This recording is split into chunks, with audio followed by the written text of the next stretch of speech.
Santo Espíritu hablando a través de las Escrituras, y que el día de hoy sea Dios veraz y todo hombre mentiroso. A ti sea la honra y la gloria desde ahora y por la eternidad.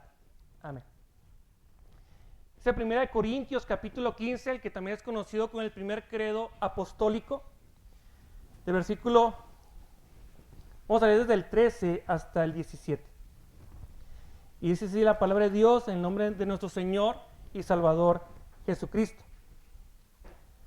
Porque si no hay resurrección de muertos, tampoco Cristo resucitó.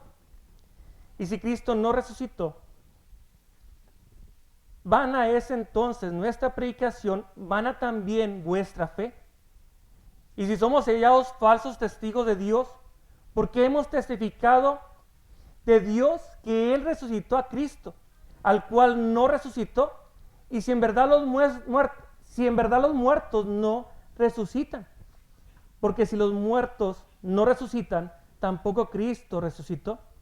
Y si Cristo no resucitó, vuestra fe es vana, aún estáis en vuestros pecados. Aquí el apóstol Pablo, en 1 Corintios 15, Pablo habla referente a lo que es el Evangelio. Y en este pasaje está hablando sobre una disputa que hay en los primeros siglos, referente a si Cristo resucitó o no resucitó. Dice el Evangelio de Mateo que en aquellos días, cuando vieron que no fue encontrado Cristo en la tumba, los fariseos le pagaron a los soldados y dijeron que el cuerpo había sido robado. Y esa leyenda, dice Mateo, estuvo en los primeros días como para decir que Cristo no había resucitado. Hoy, después de 2000 años de referente a ese punto histórico en el siglo I, sigue habiendo gente que se atreve a decir que Cristo no resucitó, y otros más locos mencionan que Cristo nunca existió. Pero si vamos, por ejemplo, Richard Carrier, uno de los ateos más prominentes en este tiempo, él no llega a tal locura de decir que Cristo no existió. Igual el teólogo agnóstico que ha renegado de la fe, Bart Ehrman, él también menciona, o no llega a la locura de decir que Cristo nunca existió. Pero eso va a ser un tema que vamos a dejar de lado, si Cristo existió o no existió, porque si hoy vamos a ver si Cristo resucitó o no resucitó, por ende, Cristo existió. Y espero que hoy podamos ver este hecho en el cual marca la historia, no únicamente del cristianismo, sino de la humanidad entera. Fijémonos lo que menciona aquí el versículo 17 de 1 Corintios 15. Y si Cristo no resucitó, vuestra fe es vana, aún estáis en vuestros pecados. Cristo murió, resucitó por una sola razón, y fue para salvarnos de la ira de Dios. Si Cristo no resucitó, la ira de Dios sigue sobre ti y no tienes salvación. Esa es la cuestión en la cual hoy meditaremos el día de hoy, y tengamos esto en mente. Si Cristo no resucitó, nuestra fe, el que estemos aquí, es en vano y no vale para nada. Pero si Cristo resucitó, nuestra fe y el estar aquí trasciende en la eternidad. Espero hoy poderte mostrar bases en las cuales puedas tú defender la fe y pueda tu fe ser fortalecida en el hecho histórico de que Cristo resucitó. También espero que aquí haya personas no creyentes y que escuchen esto y que se pongan una perspectiva y abran su mente en la posibilidad de que Cristo resucitó. Ya que tanto en filosofía como en historia trabajamos lo que es la posibilidad. Dice Warner Wallace, tiene un doctorado en ciencias forenses, y este personaje menciona que en la ciencia forense, en los casos en los cuales hay asesinatos, hay crímenes, ven lo que se llama como ley de inferencia. Esa ley de inferencia es que veo todos los datos que tengo y en base a todo eso tomo yo lo que es lo más lógico referente a dicho caso. De hecho, cuando estuvimos aquí en diciembre, cuando estuve viendo el tema de la Navidad, vimos poquito lo que menciona Warner Wallace en su libro Cristianismo, caso sin resolver. Pero ya no, para no hablar más y para no hacer más largo esto, la introducción, vamos a lo que venimos, ¿no? Pero antes quiero hablarles también de lo que es la apologética.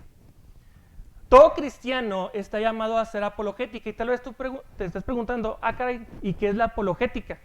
La palabra apologética la encontramos 27 veces en el Nuevo Testamento, y el texto por excelencia de la apologética está en 1 Pedro capítulo 3, versículo 15, donde dice que tenemos que estar preparados para presentar defensa de lo que hemos recibido. Cuando dice presentar defensa, la palabra defensa en el griego es apología y significa defensa de. De hecho, los abogados son apologetas, son defensores. Todo cristiano tiene que ser también defensor de las verdades bíblicas. Si vamos a los slides, tomando nuevamente esto en cuenta, es que los cristianos tenemos que luchar contra no luchamos contra las personas. Aquella persona que pueda negar que Cristo resucitó, nuestra pelea no es contra ellos, nuestra pelea es contra sus puntos. Entonces, cuando nosotros hagamos apologética en contra de personas que no crean que Cristo resucitó, nuestra postura es ir en contra de sus pensamientos. Si se van al slide 2, el siguiente, por favor. Ok.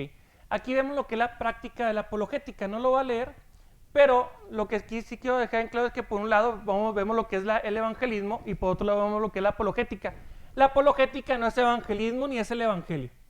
No tenemos que estar viviendo como hoy en día. Muchos en redes sociales se la mantienen peleando y peleando y peleando.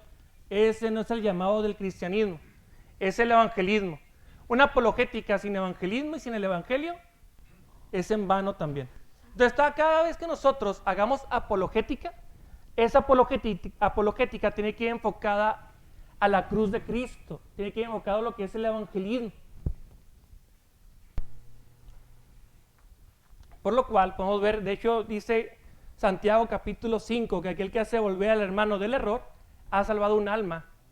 Por lo cual, el evangelismo es una cuestión de vida y de muerte. Por lo cual, los invito a que, y más los exhorto, porque es una exhortación que nos manda las Escrituras, todo creyente tiene que ser un fiel comunicador del evangelio. Si no estamos compartiendo el evangelio en todos nuestros ámbitos, puede que sean dos cosas. Una, o no tenemos bien firme nuestra confianza en nuestra fe, o dos, somos incrédulos. Entonces, todo aquel que sea creyente tiene que presentar defensa y tiene que presentar el evangelio. Vamos a entrar a lo que mencionan dos titanes de la apologética. Uno que es William Craig, un predicador y filósofo de Estados Unidos, que radica en Estados Unidos, y otro hermano, Antonio Cruz, que es un hermano latinoamericano, pero que vive en España. Si pueden pasar al siguiente slide. William Craig menciona lo siguiente referente a lo que es la apologética, y abro cita. La apologética, del griego apología, una defensa, es esa rama de la teología que busca proporcionar una justificación racional para los reclamos de la verdad de la fe cristiana. Cierro cita. Esto lo pueden ver en el libro de Fe Razonable, página número 15. Vemos que aquí menciona William Craig que la apologética es una cuestión racional. Todo lo que tenga que ver con Dios es racional y uno actúa fuera de lo racional. ¿Sí? Y uno puede contradecir la regla de no contradicción. Y uno puede crear, por ejemplo, un círculo cuadrado y no puede crear a una persona que sea casada y soltera a la misma vez. Entonces, cada vez que la apologética sea impartida o sea hablada, tiene que ser de manera racional. ¿Sí? ¿Sí, chicos? ¿Sí?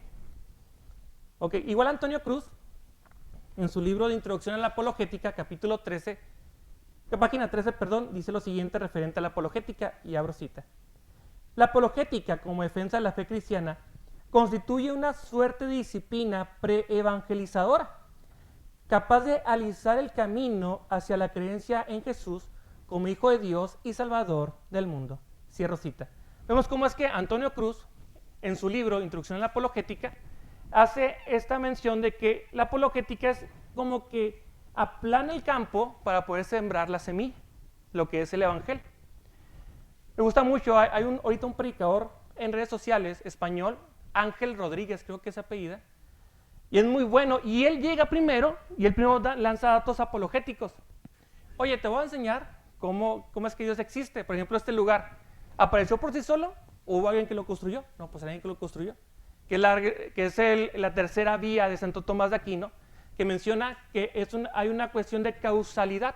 Todo lo que hay tiene una causa. Y esa causa principal es Dios. Y una vez que Ángel Rodríguez menciona esto, él lo liga a lo que es el Evangelio. Igual otro que es Living Waters, que es con Ryan Comfort, él también usa esta metodología. Primero habla referente a temas científicos o temas para demostrar que Dios existe y luego mete lo que es el Evangelio. Entonces nosotros como creyentes tenemos que estar siempre indagando las Escrituras y también pudiendo nosotros, o más bien una vez que nosotros indaguemos en las Escrituras, tenemos las herramientas para poder presentar defensa de aquello lo que hemos creído. Pásate a la siguiente slide, porfa, José. La siguiente, aquí menciona algunos puntos referentes a lo que es algunos teólogos que mencionan la importancia de la apologética, pero no lo quiero tomar para no alargar más la introducción. Aquí también esta cuestión de la credibilidad del Nuevo Testamento, hasta apenas hace 2 días yo tenía este pensamiento de que primero tengo que demostrar que la Biblia, que el Nuevo Testamento es un escrito que tiene credibilidad y después puedo demostrar la resurrección de Cristo. Pero Mike Licona, que es también uno de los expertos en el tema de la resurrección de Jesucristo, él en una entrevista que tuvo hace 2 días, hacía la pregunta por chat y contestó esa pregunta que era, ¿tengo que demostrar primeramente la credibilidad del Nuevo Testamento para poder demostrar que Jesús resucitó? Y él decía, yo no pienso esto, porque el hecho de que Cristo resucitó es un hecho histórico.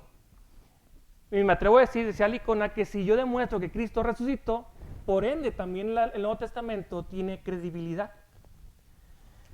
Que también aquí podemos ver que el Nuevo Testamento, al ser sometido por las pruebas bibliográficas que se aplica a cualquier texto histórico, tanto de Tucídides, de Heródoto, a Platón, a Aristóteles, vemos que la Biblia sobrepasa de gran manera en contra de estos escritos de la antigüedad, que nadie pone en tela de duda. Pero eso sí, las escrituras, la Biblia lo pone en tela de duda. Únicamente para hacer mención de esto, lo que es si quieres darle al siguiente, José, please. Aquí vemos 3, que es los criterios de las 3 pruebas por Chauncey Sanders, este historiador inglés. Y aquí vemos que hay 3 criterios. Uno, la prueba bibliográfica, que igual tiene 3 puntos, que es cuántas copias tengo del texto, cuánto tiempo pasó entre el primer texto y el último que se escribió, y la divergencia que hay en dichos textos. También lo que es la prueba interna, que es lo que dice el texto bíblico referente a la evidencia interna que hay y qué datos arqueológicos, personajes históricos, dice referente al contexto histórico en cuestión del siglo I. Y como dato, Lucas capítulo 3, versículo 1, tiene 15 hechos históricos. Únicamente un versículo de la Biblia muestra 15 hechos que son demostrables por la arqueología y por la ciencia histórica. Entonces, si únicamente un texto demuestra esto, vemos lo que es la credibilidad y el peso del Nuevo Testamento. Y también la prueba externa es ver qué dicen otros textos que avalen lo que dice el texto bíblico. Que durante la exposición de lo que vamos a estar viendo, vamos a ver mucho lo que es la evidencia externa. Siguiente, José. Siguiente, porfa. Eso ya lo vimos. Ok, aquí vamos a entrar en materia. Aquí voy a hacer así como que tienen los 4:18. ¿Hay alguna pregunta, chicos? ¿Alguna duda? ¿Algo que quieran preguntar antes de entrar al tema de que si Jesús resucitó o no? Ok. Igual al último va a ver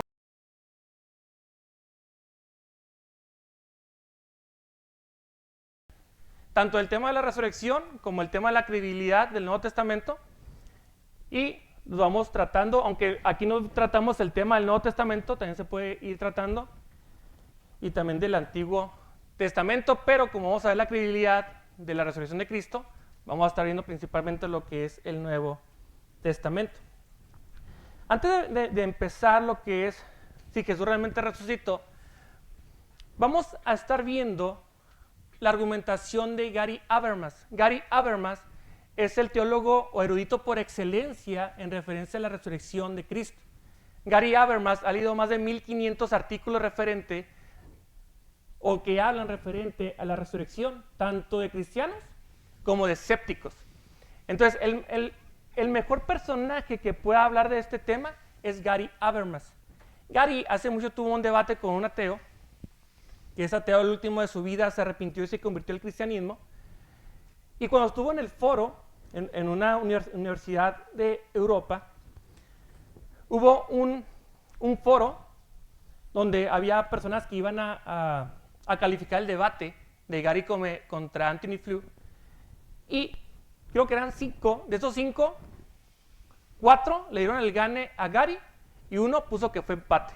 Y uno solo le pudo dar la razón a Antonio Flew referente a estos hechos. Entonces vamos a estar viendo esto que creo que es la postura más, o la argumentación más fuerte referente a la resurrección de Jesucristo. Repito, de nuestro hermano Gary Habermas. Y ya, únicamente antes de iniciar te voy a contar una historia y quiero que te la quedes y al último te voy a decir el desenlace de la historia. Pero Gary Habermas daba, ahorita no sé si todavía hablas de clases, pero cuando daba clases y sus alumnos reprobaban o sacaban malas calificaciones con Gary decía, hey, no te preocupes, Cristo resucitó.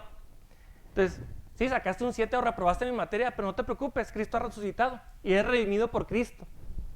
Entonces, sí, esta es una frase que caracteriza a Gary Habermas. Hey, no te preocupes, Cristo resucitó. Entremos pues en materia. El primer hecho mínimo que menciona Gary Habermas, que son los 5, el primero de ellos es que Cristo fue ejecutado por medio de la crucifixión. Y vaya, si Cristo resucitó, lo que tuvo que haber pasado antes es que ¿el qué? Murió. Y es importante aclarar esto. De hecho, nuestro hermano Rigo hizo un reel durante estos días. Y es porque entra lo siguiente, y es que hay personas que mencionan que Cristo realmente no murió. De hecho, el Corán menciona que Cristo no murió en la cruz. Y es algo en lo cual tenemos que estar bien atentos, porque por ejemplo la Iglesia Católica, Apostólica y Romana, ellos en su numeral 831 mencionan que los musulmanes tienen parte de la salvación por compartir su compartida adoración al mismo Dios. Así es el catecismo católico, siendo que el Corán menciona que Cristo no murió, y aparte dice aberraciones en contra de la Trinidad y de la Virgen María. Entonces nosotros por tradición tenemos que rechazar, y porque así nos mandan las Escrituras, tenemos que rechazar estas aberraciones. Entonces Cristo, el primer hecho mínimo es que Cristo murió y que fue ejecutado por cruz. Hay estas cuestiones que mencionan que Cristo no murió en la cruz, y uno de ellos es que dicen que Cristo, que es la teoría del desmayo, que Cristo cuando está en la cruz se desmayó, llegaron los soldados, lo vieron y dijeron, no, pues ya está muerto, entiérralo. Y a los 3 días Jesús se sintió mejor y salió de la tumba. ¿Esto es posible? Sí. ¿Es lógico? No. Entonces vamos a ver esto, que ¿puede haber la posibilidad? Sí. ¿Es lógico? No. Y me explico por qué. Flavio Josefo, que ahorita vamos a estar viendo algunas citas de Flavio Josefo, que es un historiador judío del siglo I, él en su libro de Anales menciona una historia de 3 personajes que fueron crucificados y que duraron mucho tiempo en la cruz, y que, por como duraron mucho tiempo en la cruz, dice la historia que estos 3 hombres los bajaron y que fueron sometidos al mejor trato de los médicos romanos. O sea, no eran cualquier médico como ahorita vamos al CIMI, ¿no? En los un similar, no. Eran gente de renombre del Imperio Romano que trató estos 3 casos. Y de esos 3 casos, únicamente uno sobrevivió. Los otros 2 murieron. Cristo no recibió nada, ni un trato al estar en la cruz y al bajar. A lo que voy es que si aún estando con los mejores médicos de aquel tiempo, que eran los médicos romanos, eran mínimas el porcentaje que ellos pudieran sobrevivir. Y vemos que realmente no puede haber sido la teoría del desmayo por esta cuestión de que nadie, a menos de que fuera sometido por los mejores médicos romanos después de la crucifixión, y de aún así no te garantizaba que tú pudieras vivir después de la crucifixión. Otro es que los romanos eran asesinos. A un romano no se le podía escapar el que se le escapa, vaya, la redundancia, que se le escapara una persona con vida, porque su vida iba de por medio. De hecho, ¿se acuerdan de este texto del libro de los Hechos que menciona? Era un centurión, no me acuerdo el nombre, que menciona, no te preocupes, tú y tu casa serán salvos. ¿Por qué? Porque Pablo, no me acuerdo si era Pedro, el que está encarcelado y se abren las puertas de las cárceles, y este apóstol podía salir, pero no salió, y el que estaba resguardando se asustó, porque sabía que si él se escapaba, su vida iba de por medio. Entonces el imperio romano se encargaba que si sus guardias fallaban en su misión, los mataban. Por lo cual no hay tal cosa en el que un soldado romano no supiera si Cristo estaba muerto o no. Y aparte que las escrituras nos enseñan que el costado de Cristo fue ¿qué? Traspasado, como lo menciona en la profecía de Zacarías. Dice Zacarías, y me traspasaron y llorarán por mí, como se llora por el unigénito. Entonces Zacarías, y esto lo está diciendo Jehová, dice Jehová que él iba a ser traspasado, pero eso es punto y aparte, ¿no? Hablando de la divinidad de Cristo, pero vemos que aquí el soldado romano se percató que Cristo estuviera muerto. Entonces en estas dos cuestiones, en cuanto a la teoría del desmayo, como esta otra de que realmente Cristo haya aguantado la crucifixión, no es, ¿qué dijimos? No era lógico. Era posible sí, pero no era lógico. Y vemos que en base a toda la evidencia que tenemos, no puede ser así. Ahora veamos lo que dice Mike Licona referente a este hecho. Es el primer comentario que vemos, y abro cita. Cuando se trata de analizar la evidencia, no pienso en la Biblia como un texto inerrante o inspirado. Me limito meramente a aceptarla por lo que están, sin lugar a dudas, una serie de documentos antiguos que pueden someterse a un análisis histórico como cualquier otro relato de la antigüedad. Cierro cita. Aquí Licona dice, hey, este libro, aunque así lo creemos, que es inspirado por Dios, es palabra de Dios, dice Licona, yo no voy a este libro como palabra inerrante, voy a este libro como un libro histórico, y voy a ver los hechos que menciona de una manera histórica. Así como lo hizo, por ejemplo, Warner Wallace, que era ateo y se convirtió al cristianismo en base a un estudio profundo del Nuevo Testamento, y también como Lee Strobel. Lee Strobel, el que escribió El caso de Cristo, y está su película en YouTube gratis, pues si la quieren ver, más véanla. El caso de Cristo, por Lee Strobel, menciona su testimonio. Estos dos personajes vinieron a las Escrituras como un libro histórico, porque no creían que fuera palabra de Dios. Y a través de que ellos fueron avanzando en su análisis del texto bíblico, vieron que lo que decía el texto era verdad. También tenemos otro historiador, John Crossan, y dice lo siguiente: quien fue crucificado es tan seguro como puede serlo todo hecho histórico. Cierro cita. Este extremista historiador, John Crossan, que es liberal, él reconoce que este hecho es un hecho histórico. Y también un erudito bíblico, James Tabor, menciona lo siguiente: teniendo en cuenta que Jesús fue ejecutado en una cruz romana, considero que no hemos de tener dudas de que verdaderamente murió. Cierro cita.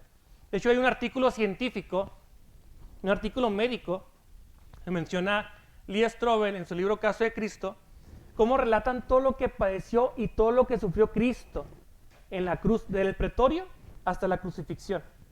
Y si realmente, en vez de decir que él pudo haber aguantado eso, dicen los médicos que no entienden cómo él pudo aguantar hasta el punto de la crucifixión. ¿Recuerdan cuando Cristo va caminando y que menciona un evangelio que alguien quiso ayudarle? Y que ni él tampoco pudo aguantar la cruz. Y se le da nuevamente a Cristo para que se la llevara. Cristo tuvo la muerte más dolorosa que puede haber, más dolorosa en la muerte donde se violaron más estatutos tanto romanos como judíos de la época. Por lo cual podemos ver que Cristo realmente ha fallecido o que murió. Siguiente slide, por favor, José. Ahora, aquí mencionan los historiadores del siglo I, tanto en James Tabor como Crossan, como Licona, son eruditos del siglo pasado y algunos de ellos siguen vivos. Pero ¿qué mencionan los historiadores del siglo I referente a la crucifixión? Dice Flavio Josefo, en el famoso testimonio flaviano, dice lo siguiente: y cuando Pilato, a causa de una acusación hecha por los principales de entre nosotros, lo condenó a la cruz. Cierro cita. Vemos cómo es que Flavio Josefo, un historiador no cristiano, un historiador judío que trabajaba para el Imperio Romano, menciona que Cristo fue resucitado. Y esto creo que también queda bien claro, porque algunos se atreven a decir que el hecho de que Cristo murió y que resucitó es un hecho teológico que se fue desarrollando a través de los siglos. Y no fue así. Sino que vemos que historiadores del siglo I mencionan esto, que Cristo murió. También Tácito, en el año 116, menciona lo siguiente, y abro cita: para callar el rumor, Nerón creó chivos expiatorios y sometió a las torturas más refinadas a aquellos a los que el vulgo llamaba cristianos, un grupo odiado por los abominables crímenes. Su nombre proviene de Cristo, quien bajo el reinado de Tiberio fue ejecutado por el procurador Poncio Pilato. Cierro cita. En lo que menciona Tácito encontramos tres hechos que vienen en las Escrituras, que vienen en el Nuevo Testamento. Por lo cual vemos que un historiador no cristiano, un historiador pagano, menciona que Cristo fue crucificado, fue ejecutado por Poncio Pilato. Y por último, nos faltan dos. Este texto judío, que es una, y me atrevo a decirlo y perdonen la palabra, es una aberración. Este texto, el Talmud judío, es una aberración por cómo trata y habla de Jesucristo, pero habla y dice lo siguiente referente a Jesús de Nazaret. Yeshua fue colgado. Antes pregonó un heraldo, por tanto, solo inmediatamente antes, pero no más tiempo atrás, en efecto, contra esto se enseña, en la víspera de la Pascua se colgó a Jesús. Cierro cita. El Talmud judío, que se ha atrevido a decir muchísimas aberraciones en contra de Cristo, aquí también mencionan que Cristo fue crucificado, fue colgado. Y esta frase que menciona el Talmud judío de que fue colgado es porque en el Antiguo Testamento dice: maldito será aquel que sea colgado de un ¿qué? Un madero. Entonces esta palabra en específico fue metida para decir que Cristo era maldito. Y por último, Luciano, otro historiador del siglo I, menciona: ¿consideraron a Peregrino un dios? Aquí es interesante que Luciano menciona que a Cristo se le adoraba como a un dios en el siglo I. Entonces aquellos que son unitarios, que no creen en la divinidad de Cristo, pues no tienen evidencia histórica. Nosotros, si creemos que Jesús es Dios, tenemos evidencia de historiadores paganos que reconocen que en el inicio Cristo era adorado como Dios. De hecho, en el 2001, si no me equivoco, se halló una inscripción que menciona: Cristo es Dios. Y continúa diciendo aquí Luciano: un legislador, y le escogieron como patrón, solo inferior al hombre de Palestina, que fue crucificado por haber introducido esta nueva religión en la vida de los hombres. Cierro cita. Nuevamente Luciano menciona que hubo un hombre en Palestina que fue crucificado. Entonces aquí estamos viendo y tenemos ya la evidencia de que Cristo realmente murió. No hay duda alguna de que Cristo murió. Es un hecho histórico. Y yo te digo porque tal vez yo a tu edad llegué a pensar que la Biblia era una Biblia de fábulas. De hecho, en Estados Unidos hace pocos años la Biblia estaba en repisas en la sección de ficción. Pero déjame decirte que hoy, o más bien déjame decirte hoy que este escrito es veraz, este escrito es histórico y por ello tenemos que creer en él, así como crees en cualquier libro de historia. Solo que hay diferencia, este libro te lleva a la vida. Vamos al segundo punto, al segundo hecho mínimo de Gary Habermas, y es: los discípulos de Jesús creyeron que éste resucitó y que se les apareció. Entonces, ya hemos visto que en esta línea en la cual maneja Gary Habermas, el primer punto para demostrar que Cristo resucitó es que Cristo falleció, Cristo murió y que fue colgado por los romanos. Y creo que hemos visto pruebas suficientes en base a la historicidad de que Cristo realmente fue crucificado. Pero, ok, ahí está crucificado, está muerto, tendrá que estar ahí su cuerpo. ¿Cómo es que nosotros decimos o podemos creer que Cristo realmente resucitó? Los siguientes 4 puntos estaremos entrando en esta cuestión. Y el segundo hecho mínimo sobre la resurrección de Cristo es que los discípulos creyeron que Jesús se les apareció post-mortem y que esta aparición fue porque Él había resucitado. Y para ello vamos a estar viendo lo que son las 3 líneas de prueba. Uno es el testimonio de Pablo acerca de los discípulos. De hecho lo vemos aquí en 1 Corintios 15, que menciona que se le apareció a los 500, se le apareció a los 12, se le apareció a Santiago, obispo de Jerusalén, y al último se le apareció a él como un abortivo. Pero veamos lo que menciona aquí Licona referente a esto. Y dice, las explicaciones de Pablo referente a 1 Corintios 15, donde menciona que se le apareció a 500, a Santiago, a los 12 y después a él, son especialmente importantes porque el apóstol pretendía conocer personalmente a alguno de los discípulos, como Pedro, Santiago y Juan, y el libro de los Hechos lo confirma.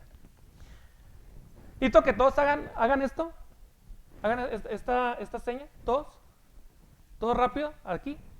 Necesito que ustedes van a hacer lo que yo les diga, con esto así, levántalo así. Necesito que esto que están haciendo, necesito que se lo acerquen a la barbilla. Acérquenselo a la barbilla. Ok, la barbilla es aquí. Algunos sí me entendieron. No es aquí, este es el cachete o la mejilla. Muchos creemos en aquello que vemos y no en lo que escuchamos. Aquí, tramposo, ¿va? Tramposo al diablo. Pero aquí vamos a esta cuestión de que los apóstoles fueron personas que vieron, no personas que escucharon. Entonces, este hecho que tú puedes ver en esta acción, ellos no únicamente vieron, sino que también escucharon, y por lo cual podemos llegar a la conclusión de que sus testimonios son verdad. También hay tradiciones orales que se transmitieron dentro de la iglesia primitiva. Vemos que en la primera etapa, en la etapa apostólica, había lo que se conocía como la tradición oral de los apóstoles, que esa tradición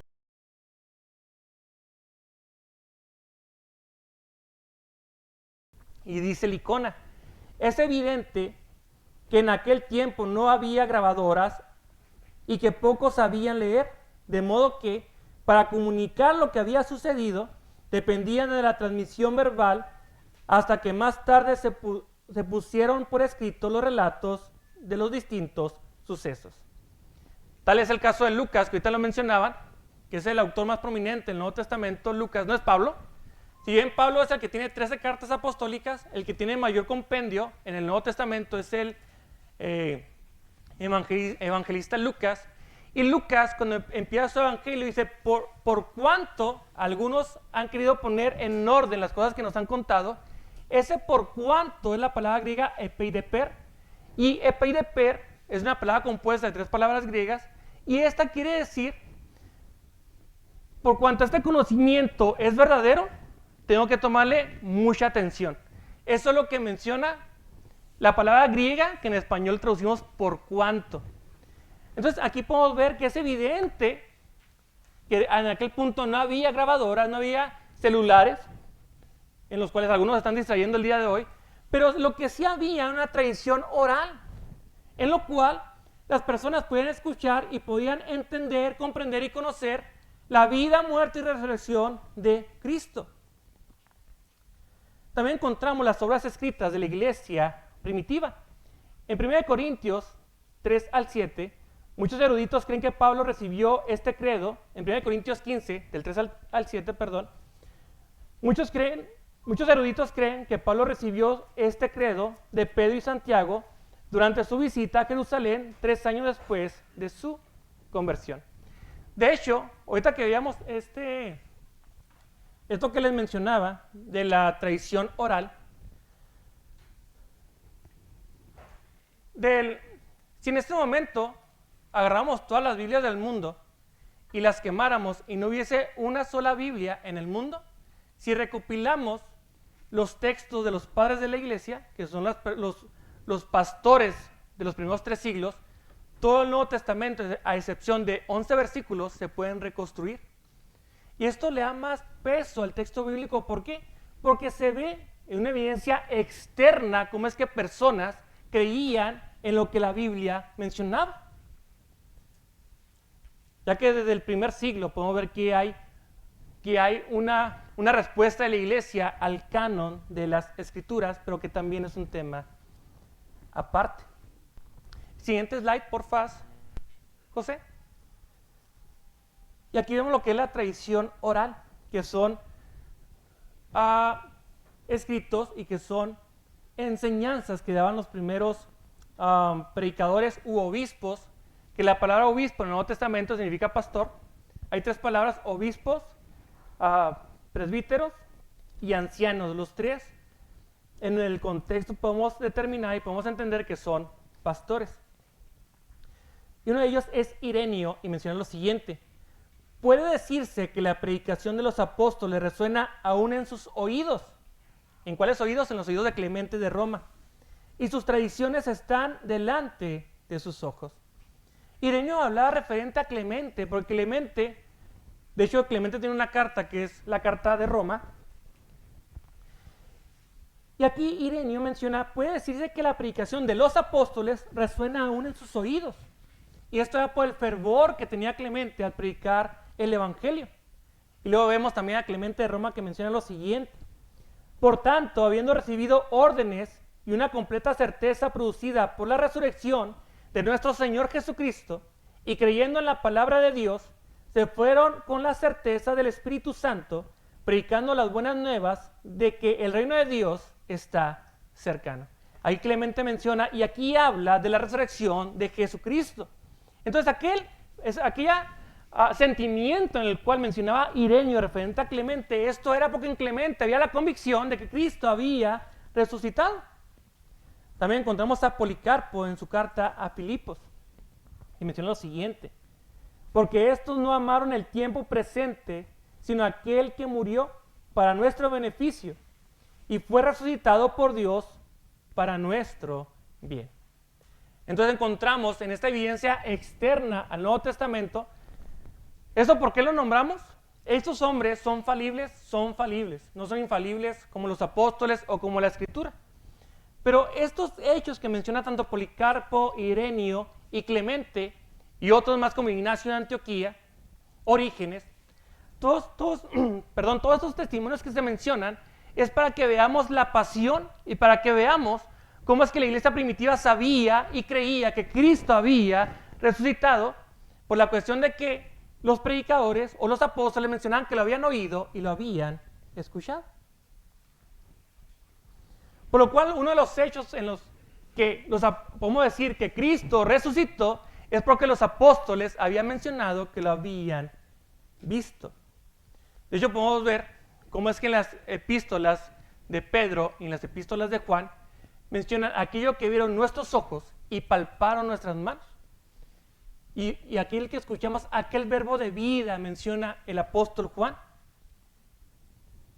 Por lo cual podemos ver que realmente ellos vieron a Cristo después de que éste había sido muerto. Algunos escépticos mencionan y creen que este hecho puede ser una alucinación colectiva. ¿Es posible? ¿Qué dijimos? ¿Es posible? Pues ahí sí, yo creo que sí no sería posible, ¿verdad? Pero vamos a ver la posibilidad. ¿Es posible? Tal vez. ¿Es razonable? No es razonable. Y digamos a un inicio que la defensa de la fe es una cuestión racional. El que haga una alucinación colectiva no es razonable. De hecho, y regreso al libro del caso de Cristo de Lee Strobel, él va y entrevista a una psiquiatra. Va y entrevista a una psiquiatra y ella le dice, no hay tal cosa como que ellos pudieran haber visto de manera colectiva a Cristo resucitado en la misma esencia, en los mismos hechos. ¿Por qué? Porque la alucinación es propia, es individual y sucede en varios momentos específicos. Entonces, una psiquiatra atea que no cree en Cristo, que no cree en Dios, ella mencionó que esto no es posible.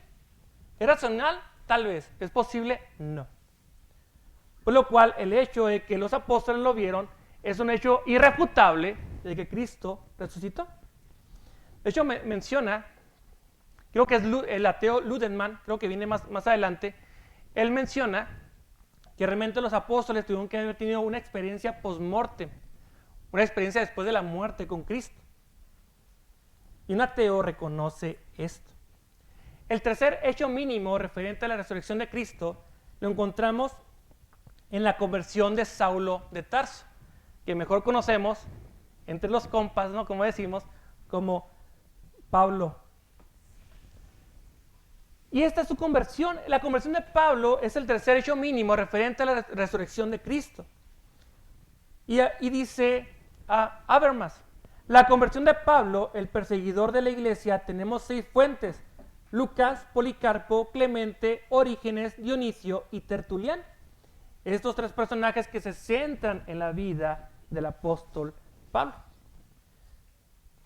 Y vamos primeramente a Clemente de Roma, y menciona: por razón de celos y contiendas, Pablo con su ejemplo señaló el premio de la resistencia paciente, después de haber estado 7 veces en grillos, de haber sido desterrado, apedreado, predicado en Oriente y en Occidente.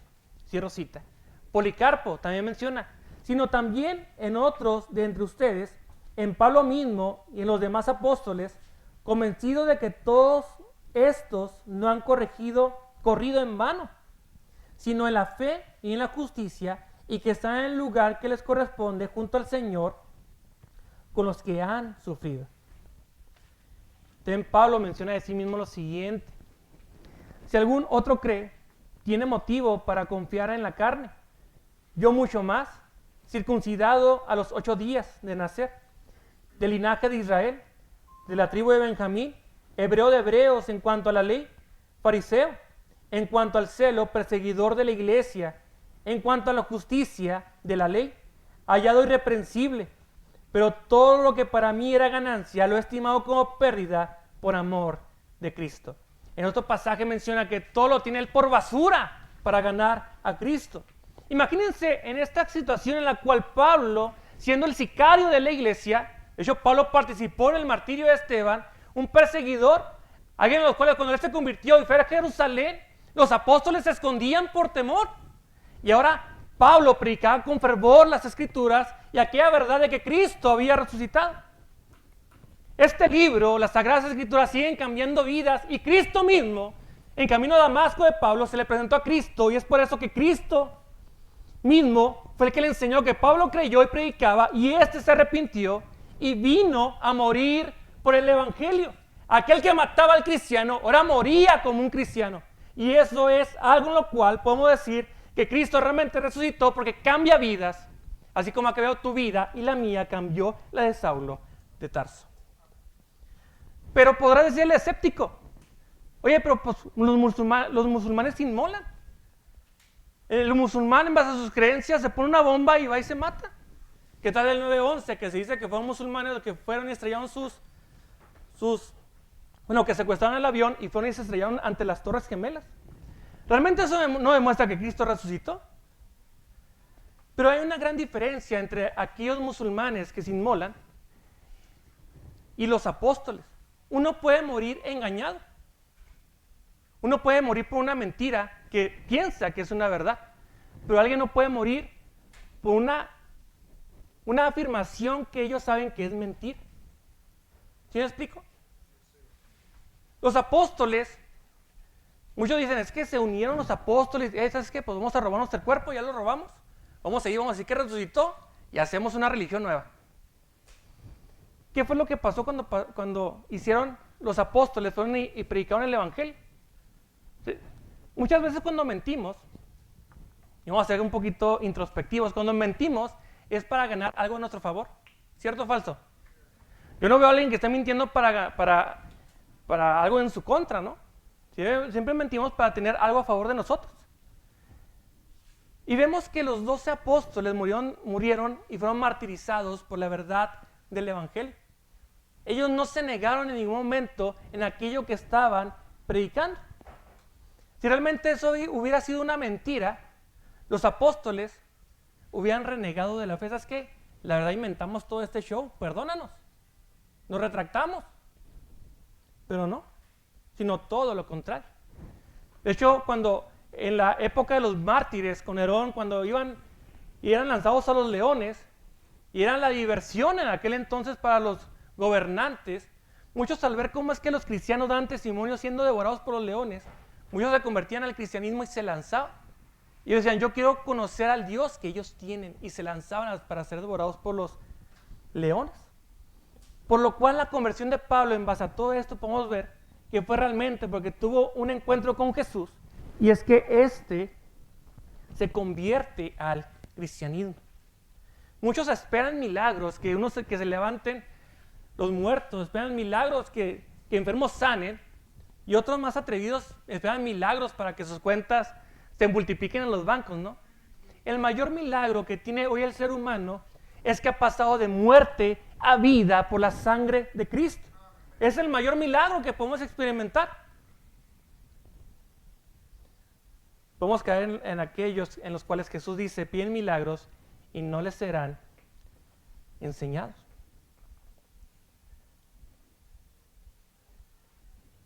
Y en base a esto, cuando resucitó Lázaro, ¿cuántos se convirtieron al cristianismo? La Biblia no relata nada de eso. Si realmente con la resurrección de Lázaro, muchas personas se hubieran convertido al cristianismo, o se hubieran convertido a Cristo, realmente los apóstoles, tenganlo por seguro, sobre todo Lucas en los Hechos, hubiera mencionado este hecho. Tras la resurrección de Lázaro, muchos se convirtieron, pero no fue así. Los milagros que podamos ver no nos traen a la conversión al cristianismo. Es el encuentro con Cristo mismo el que nos saca de la muerte y nos pasa a su luz admirable. Por lo cual, esta conversión del apóstol Pablo, que era sicario de la iglesia y que ahora era mártir de la iglesia, demuestra que seguramente Pablo tuvo un encuentro con Cristo porque Cristo resucitó. Cuarto hecho mínimo, voy a ir más rapidito, nos quedan 9 minutos. El cuarto hecho mínimo es la conversión del escéptico, Santiago, hermano de Jesús.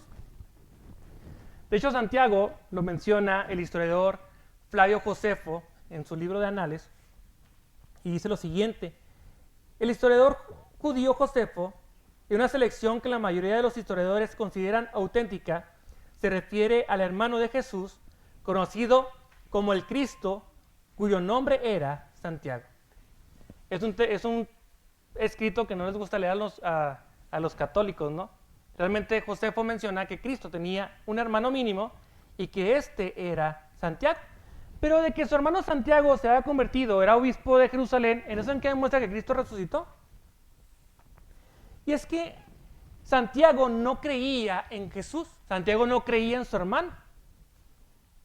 De hecho, Marcos habla del hermano de Jesús en Marcos 15:40 y dice, había también algunas mujeres mirando de lejos, entre los cuales estaba María Magdalena, María, la madre de Jacobo, el hermano de José y Salomé. Jacobo es una palabra también, o una transliteración del nombre de Santiago.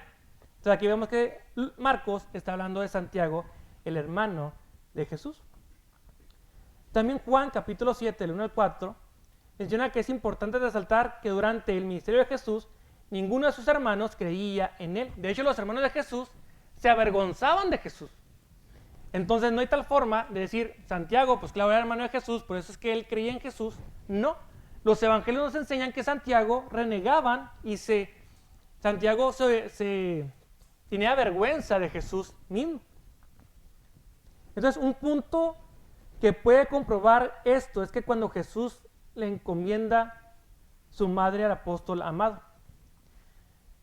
uno de los puntos en los cuales apoya de que los hermanos de Jesús no creían en Jesús fue cuando Jesús le dice a Juan, Juan, he aquí a tu madre, hijo, he aquí a tu madre, madre, he aquí a tu hijo. Esta encomienda se le entregó Jesús a Juan, el evangelista, porque Jesús quería que María estuviera bajo la cobertura de uno de sus apóstoles por la cuestión únicamente de que los apóstoles creían en Jesús y sus hermanos no creían en el ministerio de Jesús.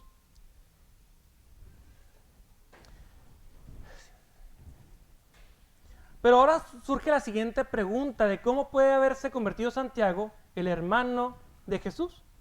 En 1 Corintios 15 nos habla que Cristo se le apareció a Santiago. Entonces, si Cristo se le apareció a Santiago, eso nuevamente, repito, fue una condición después de su muerte. O sea, una vez que Cristo resucitó, se le apareció. Pero no solo se convirtió Santiago, no únicamente creyó en Jesús, sino que en el libro de los Hechos menciona que Santiago tenía una posición importante en Jerusalén. Y muchos, la historia menciona que era obispo de Jerusalén, era pastor en Jerusalén. Entonces, este personaje de Santiago, de ser un incrédulo, pasa a creer, pero no únicamente cree, sino que se hace pastor de la iglesia de Jerusalén. Y también en Gálatas Pablo da testimonio de Santiago, hermano de Jesús, Santiago 1:9. Acá atrás pueden ver los pasajes donde estamos citando esto, que se le apareció Jesús a Santiago en 1 Corintios 15, del 5 al 7.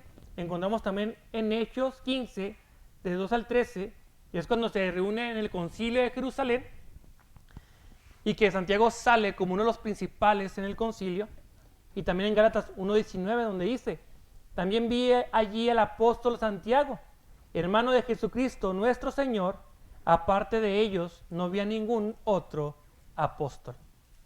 Por lo cual también vemos esta manera en la cual Pablo se convirtió de ser sicario a ser mártir de la iglesia. Vemos cómo es que también Santiago, siendo incrédulo, pasa a ser también pastor de Jerusalén. El siguiente slide, por favor, José.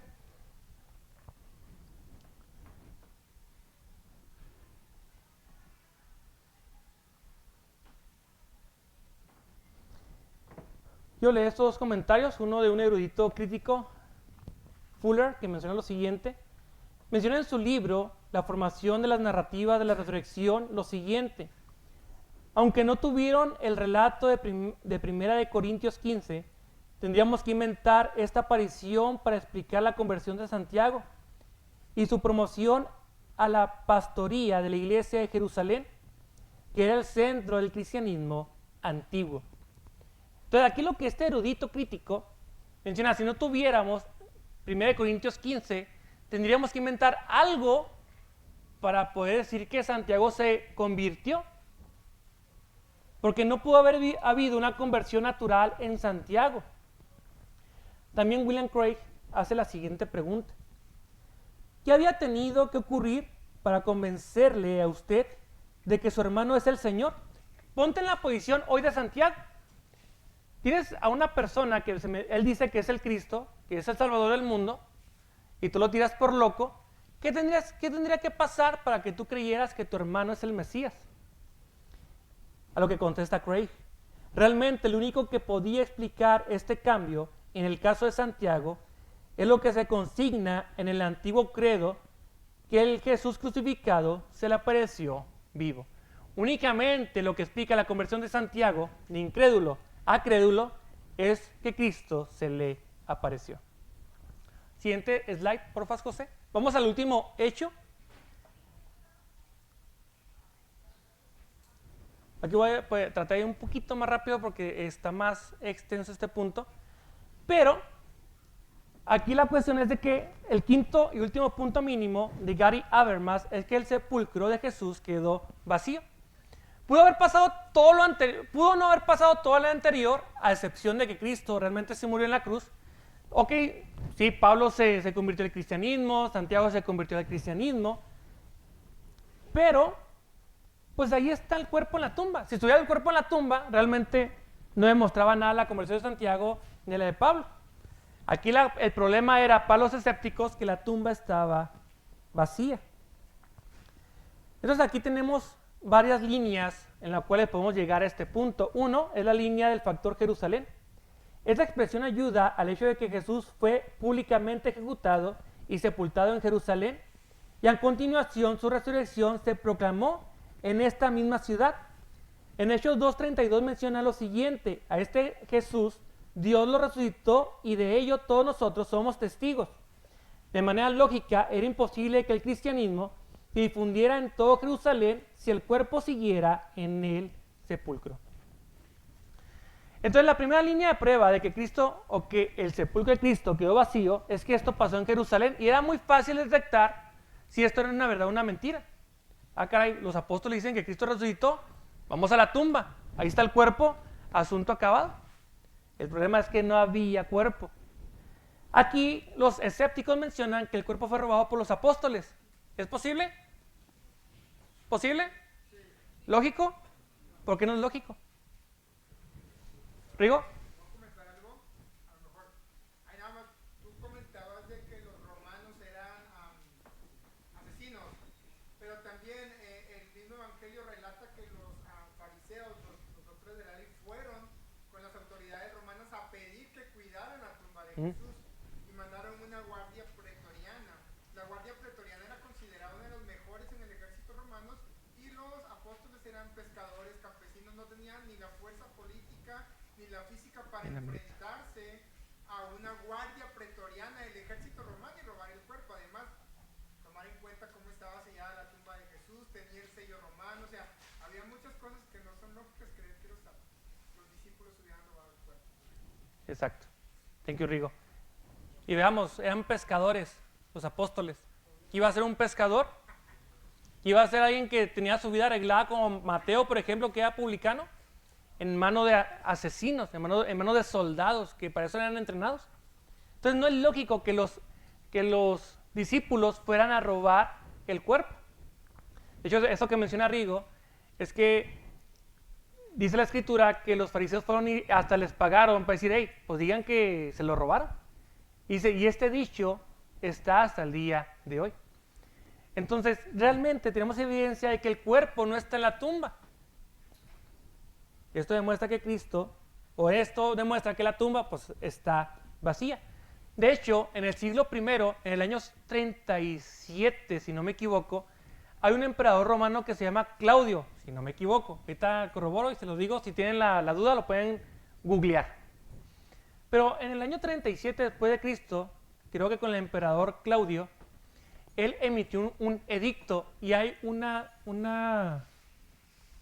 me fue la palabra, una inscripción por parte de este emperador en los cuales decía que aquel que exhumara un cuerpo en el territorio de Jerusalén sería muerto, era pena capital. ¿Por qué uno de los principales del imperio romano ponía como pena de muerte sacar un cuerpo en una tumba? No tiene lógica, pero cuando vemos el contexto, vemos todo el auge que surgió cuando se dijo que Cristo resucitó. Entonces toma lógica que ese emperador pusiera este edicto en Jerusalén. Por lo cual como que ahí se va armando el rompecabezas. Y así como nosotros tenemos un rompecabezas, que tal vez no tengas la cajita que viene en la figura, pero tú cuando vas armando el rompecabezas, aunque te falten piezas, tú sabes qué imagen está en el rompecabezas. Entonces, si bien aquí no podemos tener todo bien estructurado, en cuanto vamos nosotros a las evidencias, pues este personaje, este emperador puso este edicto. La escritura menciona que la tumba está vacía.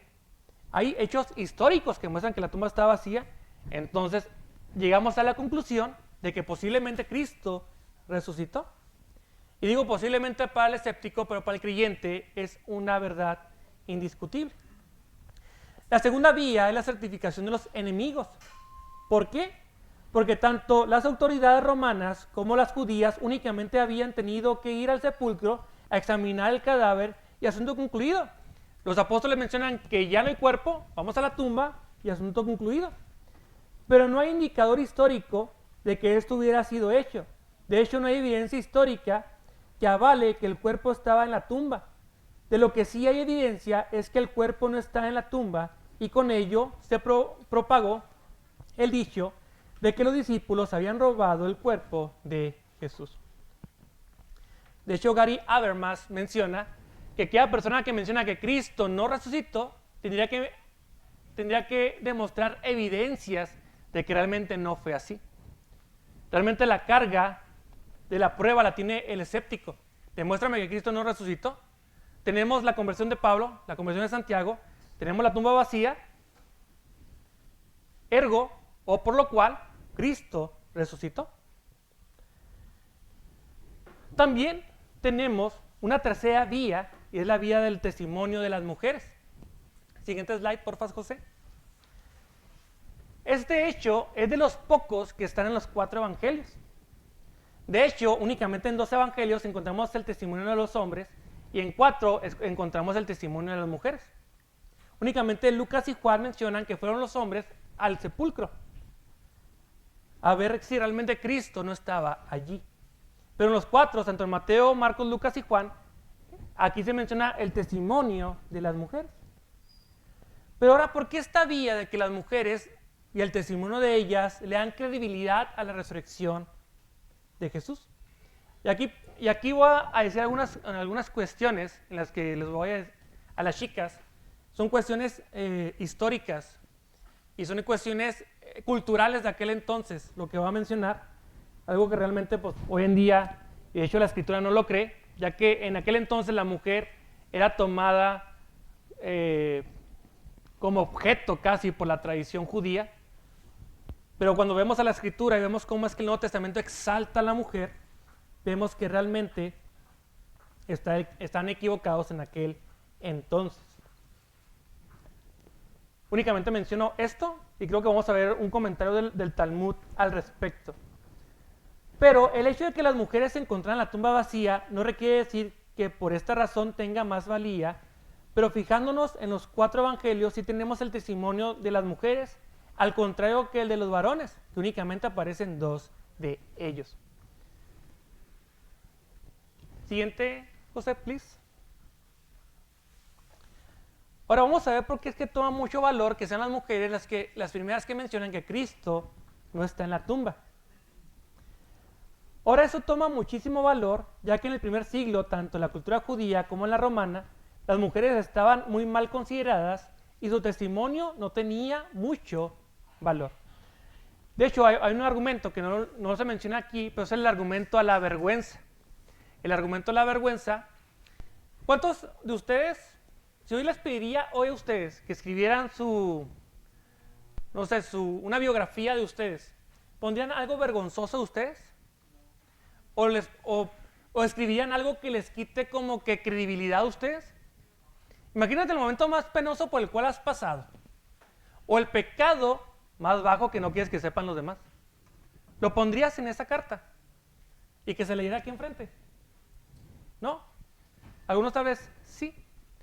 Pero este argumento de la vergüenza es que cuando un texto, independiente de cual sea, pone algo que pone en tela de duda la credibilidad del texto, realmente le da credibilidad. ¿Por qué? Por ejemplo, si vemos toda la historia romana antigua, vemos que la historia romana antigua fue escrita por historiadores romanos, claro está, pero esos historiadores romanos eran pagados por el Imperio Romano. Entonces los romanos les exigían a los historiadores que no escribieran algo vergonzoso de los imperios o de la vida de los césares. Algo que pasa similar a esto es, por ejemplo, es una argumentación que tienen los escépticos o los ateos en contra del Éxodo del Antiguo Testamento, es que en Egipto no hay ningún hecho en el cual mencione que un pueblo hebreo salió de Egipto. Pues claro, porque no les conviene. Pero sí ahí vemos sin fin de historias en las cuales vemos que ellos tienen riqueza, tienen victoria ante otros pueblos. Ese argumento de vergüenza recae en este punto. La mujer, en ese contexto histórico gramatical, ese contexto histórico cultural, no tenían valor su testimonio, ni para los judíos, ni para los romanos. Entonces, el que el apóstol o los evangelistas, mejor dicho, escribieran que las mujeres fueron al sepulcro primero y que ellas dieron testimonio primero de la resurrección, es un argumento a la vergüenza, le da credibilidad al texto bíblico. Fijémonos lo que dice el Talmud judío al respecto. Es mucho mejor dejar que se quemen las palabras de la ley que entregárselas a una mujer. Y cualquier evidencia que presente una mujer no es válida. Cierro cita. Esto dice el Talmud judío y habla referente a cómo en aquel entonces se tenía en perspectiva a la mujer muy tristemente. También Flavio Josefo menciona lo siguiente. pero que no se admita el testimonio de las mujeres teniendo en cuenta la frivolidad y audacia de su sexo. Cierro cita. Y de igual manera, Flavio Josefo desmerita el testimonio de las mujeres. De hecho, hay un evangelio apócrifo, creo que es el evangelio de Pedro, y este evangelio hay una discusión entre, creo que es Pedro y María, y Jesús le dice a Pedro, hey, cálmate, porque si yo quiero, hago a María hombre. A tal grado tenían esta perspectiva el pueblo judío referente a las mujeres, una aberración terrible. Este texto, claro que no lo escribió el apóstol Pedro, pero ahí vemos cómo es que la mujer en aquel entonces no tenía valor su testimonio. Pero quiero que veas esto, cómo es que las mujeres no tenían valor en los primeros siglos, pero veamos el mensaje de mayor valor que expusieron las mujeres, tanto Juana, la Magdalena y también María, entre otras mujeres que fueron a la tumba. Por lo cual vemos que aunque en ese momento la mujer no tuviera valor para el pueblo, vemos que esas mujeres externaron el mensaje con mayor valor para toda la humanidad. También William Ward, de la Universidad de Oxford, expresa lo siguiente: todas las pruebas estrictamente históricas que tenemos hablan a su favor del sepulcro vacío, y aquellos eruditos que lo rechazan tendrían que reconocer que lo hacen por razones ajenas a la historia científica. Lo que menciona Warner Wallace, y es que aquel que es escéptico en base a estos hechos es por una cuestión volitiva. Cuando menciona que es por una cuestión volitiva, es por una cuestión de voluntad.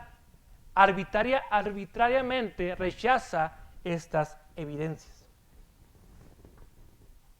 Pero realmente, aquel que busca la verdad tendría que caer de rodillas ante la verdad de que Cristo murió y resucitó.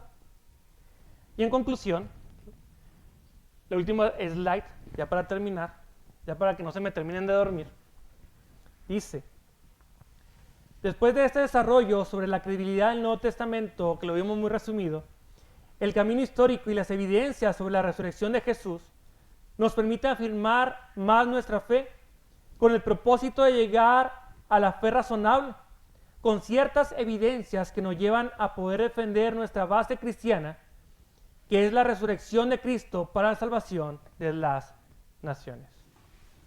Regresando aquí a lo que menciona Pablo en 1 Corintios 15, esta pregunta en el 17: si Cristo no resucitó, vana es nuestra fe y aún están muertos en vuestros pecados. Pero veamos lo que dice el 20. Mas ahora Cristo ha resucitado de los muertos. Pablo sabía y Pablo creía que, no únicamente creía, Pablo sabía que Cristo había resucitado. Por lo cual les pregunto, ¿nuestra fe es vana? No. ¿Por qué? Cristo resucitó. ¿Nuestra predicación es vana? No. ¿Por qué? Porque Cristo resucitó. Y en eso nace, y en eso está fundamentada nuestra fe, en que Cristo murió conforme a las Escrituras y que Él resucitó conforme a las Escrituras a la diestra de Dios Padre. Amén. Ya para terminar y dejarle el lugar a quien corresponda. ¿Recuerdan ahorita que les mencionaba esta historia de Gary? Que Gary, cuando llegaban con sus estudiantes y les entregaba sus 6, les decía: hey, no te agüites, Cristo ha resucitado. Gary Habermas, su esposa, enfermó de cáncer y falleció.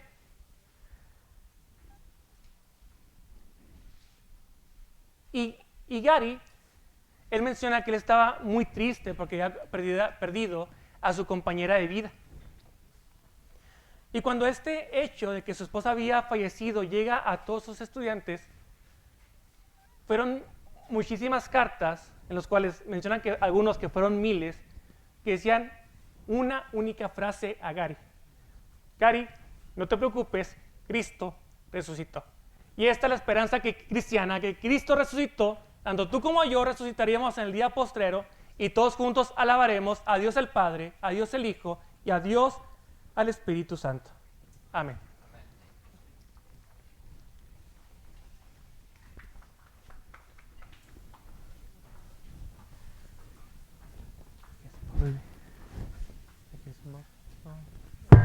Muy bien. ¿Cómo se encuentra?